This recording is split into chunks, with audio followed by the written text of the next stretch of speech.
Ambassador Zekthar of the Valerian Confederacy adjusted his ceremonial robes for the third time in as many minutes, his four eyes scanning the pristine diplomatic chamber aboard the neutral station orbiting Kepler 442b. The first contact protocols had been meticulously planned for cycles. Every detail had been considered, from the atmospheric composition to the carefully selected neutral ground that would ensure no species held advantage over another. The humans were the newest species to achieve faster-than-light travel, having burst onto the galactic scene barely 50 rotations ago. Their initial transmissions had been crude but promising: mathematical sequences, basic chemistry, and what appeared to be artistic expressions. The Confederacy's xenobiologists had been cautiously optimistic. Perhaps this time, first contact would proceed smoothly. Zekthar's aide, a nervous Altarian named Vex, fluttered his wing appendages anxiously. "Ambassador, the human delegation's arrival is unusual."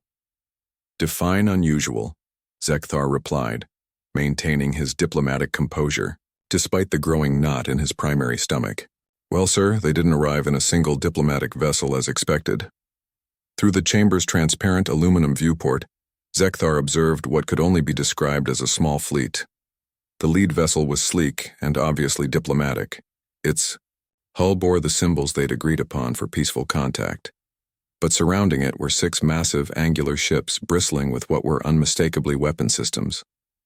"By the 7 suns," Zekthar whispered. "Are those military escorts?" "It appears so, Ambassador. Our sensors indicate the vessels are armed with nuclear missiles, electromagnetic railguns, and some form of directed energy weapon we can't quite classify." The diplomatic vessel docked with the station, and Zekthar straightened his robes one final time. Perhaps there was a reasonable explanation. Maybe the humans had encountered pirates or hostile forces en route. Surely any species advanced enough for interstellar travel understood the delicate nature of first contact. The airlock cycled, and 3 humans emerged. The lead figure was clearly their ambassador, a middle-aged female wearing what appeared to be formal attire. She was flanked by 2 others in military uniforms, their bearing rigid and alert. "Greetings," the human ambassador said, her universal translator rendering her words in perfect galactic standard. "I am Ambassador Sarah, Chen of the United Earth Federation. Thank you for this historic opportunity." Zekthar bowed in the traditional Valerian manner. "Welcome, Ambassador Chen. I am Zekthar, representing the Confederacy. We are honored by your presence." He paused, choosing his words carefully. "We couldn't help but notice your substantial escort." Ambassador Chen's expression didn't change, but one of her military companions stepped forward slightly. "Admiral Rodriguez, ma'am, the escort is standard protocol for any diplomatic mission into uncharted territory." "Uncharted territory?" Vex squeaked.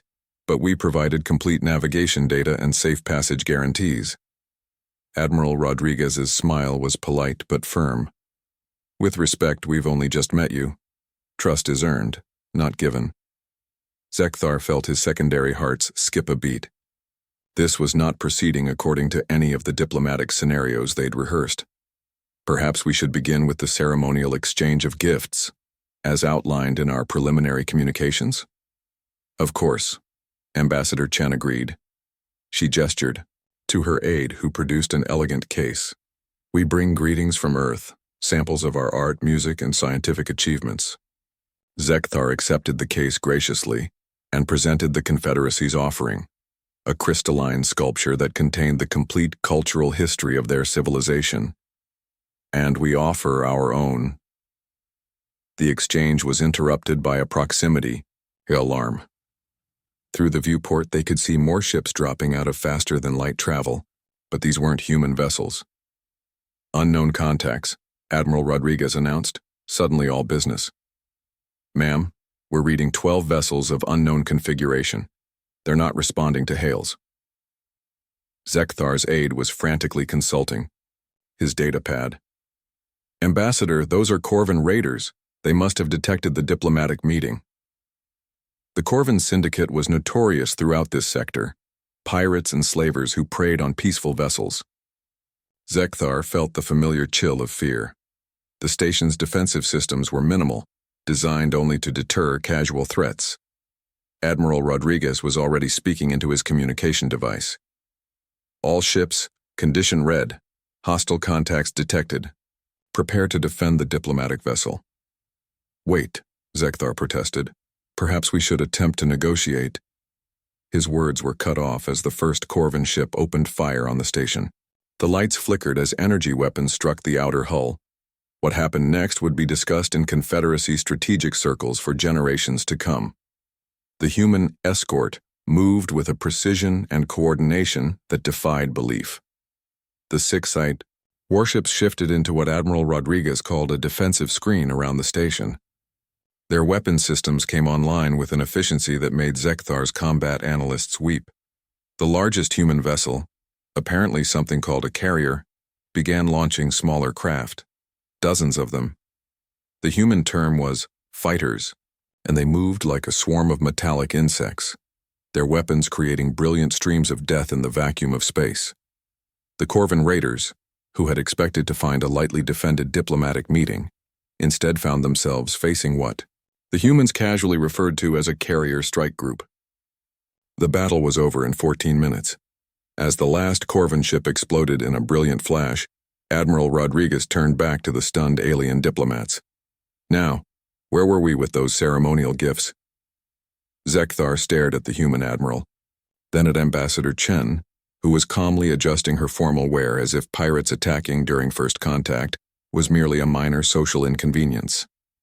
You, Zekthar said slowly, brought a military fleet to a diplomatic meeting. Carrier group, Admiral Rodriguez corrected. And yes, we did. But why? Ambassador Chen smiled, the first genuinely warm expression she'd shown. Admiral, would you care to explain human diplomatic doctrine? Rodriguez nodded. Simple, sir. We've learned that the best diplomacy happens when reasonable people can discuss their differences safely, and the best way to ensure safety is to be prepared for unreasonable people. Zekthar looked out at the debris field that had once been 12 Corvan raiders. And if there had been no pirates? Then we'd have had a lovely, peaceful meeting, Chen replied, which is exactly what we're going to have now. 3 hours later, as the formal first contact ceremonies concluded successfully, Zekthar transmitted his report back to the Confederacy. First contact with humans achieved. Initial concerns about their military posture proven unfounded. Recommendation: immediate alliance negotiations. Additional note: human saying "speak softly and carry a big stick" requires cultural study. Their stick appears to be a fleet of warships. In the margin of his report, Zekthar added a personal note. Perhaps there is wisdom in their approach. Diplomacy did not fail today. It succeeded precisely because of their carrier group.